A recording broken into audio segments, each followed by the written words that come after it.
কিন্তু সেই নুরা পাগলা যখন মারা গেল, কবরের ভিতর থেকে আপনারা তাকে লাঠি দিয়ে আঘাত করে করে কবর খুঁড়ে তার লাশটাকে বের করলেন। আপনারা সেই লাশটার মধ্যে আগুন ধরিয়ে পুড়িয়ে। নুরা পাগলার খালতো ভাই কোন?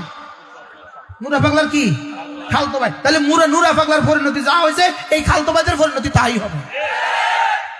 একজন মারা গেছে, নাম নুরা পাগলা। নাম কি বলেন? নুরা পাগলা। সে বলছে নিজে নাকি মাহাদি। সে বলে যে লা ইলাহা ইল্লাল্লাহ মাহাদি রাসূলুল্লাহ। সে আযানকে বদলা দিছে, একামতকে বদলা দিছে। কোরআন শরীফকে বলছে ভুজ পাতা, এটা পাতা আর কি, ভুজ পাতা। তো কোরআন শরীফ বলে ভুজ পাতা, তার ঈমান আছে না নাই? কোরআন শরীফ বলছে ভুজ পাতা, তার ঈমান আছে। নিজেকে মাহাদি দাবি করছে, তার ঈমান আছে। আচ্ছা, এই বেঈমানের পক্ষে যদি কোনো পিশাব কেবলা কাবার কথা বলে, তার পক্ষে কেমনি বলে আমার একটু বুঝাই করছে। হ্যাঁ কি ভাই? নুরা পাগলার ভাই, নুরা পাগলার মাসতুতে ভাই। বলেন বলেন বলেন।